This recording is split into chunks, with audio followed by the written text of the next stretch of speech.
Hi guys, it's Rebecca. Thank you so much for joining me for today's video. Today's going to be a repressing of camera. And I'm repressing two palettes. First, this Urban Decay Shapeshifter palette, and then this Sephora palette. That's my Pan That palette. I have what's remaining of these shades right here. I am hoping to repress these two palettes in combination using some other three palettes that I have here. In combination, I've used these palettes before, so I want to get more use out of them. The first being the the ABH Aurora palette. It's a highlighter palette that I've used before, some highlighters and some as eyeshadows. Then this Norvina eyeshadow palette.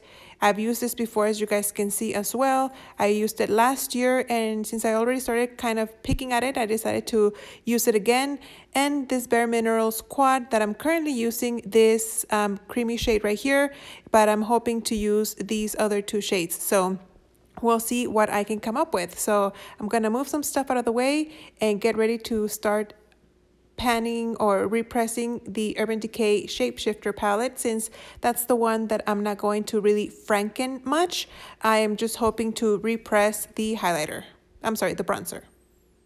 I started by finishing crushing whatever I had left of that bronzer that I hit pan on, tried to crush it into smaller pieces as possible. Then I added this little taupey brown shade. I was hoping to make more of the same color, and I figured those two colors combined with the little warmer toned bronzer would be a pretty close match. Once I had the desired amounts, I just kind of crushed everything into the paper and I added it back to the pan. I got 3 dropperfuls of alcohol, which in hindsight was a little too much. The concoction there ended up being a little too liquidy after I mixed it in. And unfortunately, I wasn't able to repress it right away. I kind of just, after I mixed it, had to kind of tap it in from the bottom. To make sure that all the product was kind of evenly on the pan. And because it was too liquidy, I couldn't repress it. I had to wait until the alcohol kind of evaporated a little bit so I could repress it later. I just cleaned up the edges, and that was it for this palette. Next, I moved into my eyeshadow palette from Sephora, and I started by repressing that taupey brown shade that it's almost gone.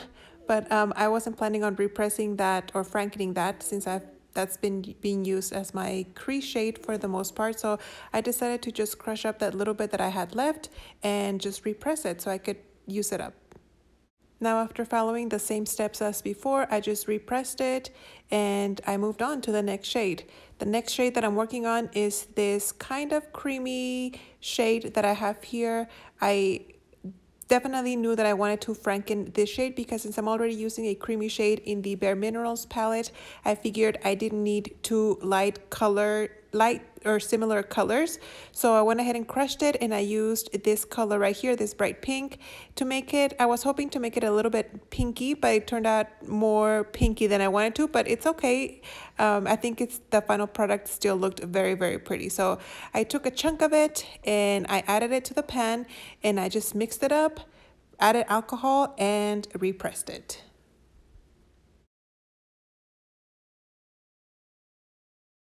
Since these ABH colors are pigments, you can definitely see it bleeding into the paper towel when I repress it.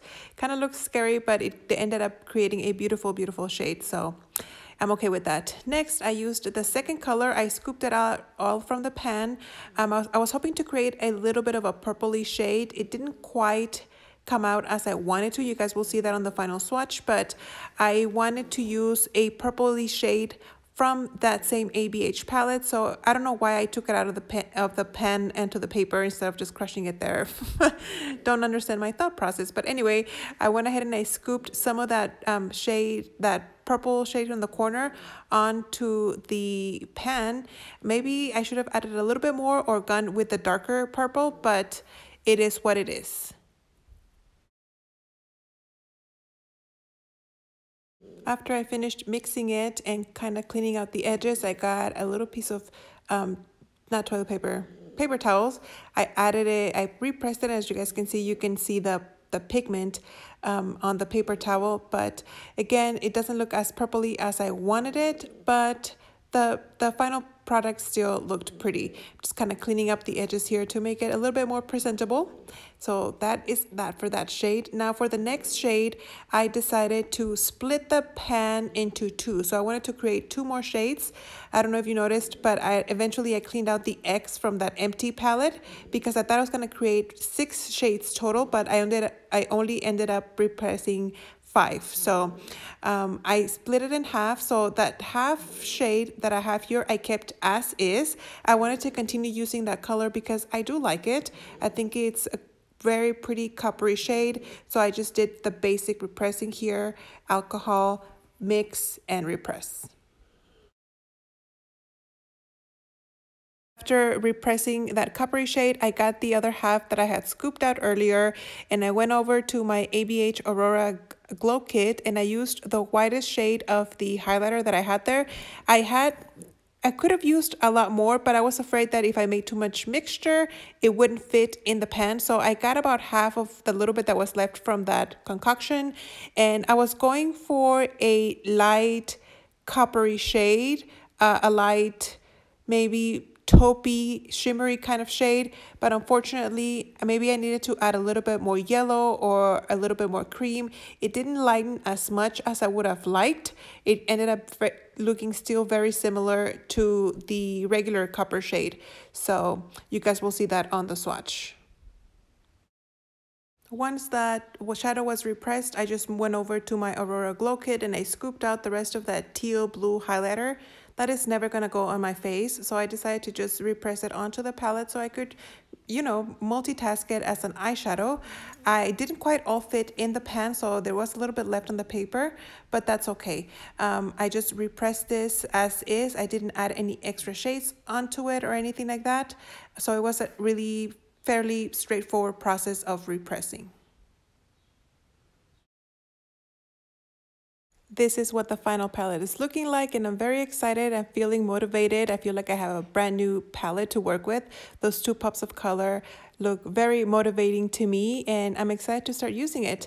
You guys will see it on the swatches. The 4 neutral shades look very similar, but I'm still motivated with those 2 pops of color to incorporate into my looks.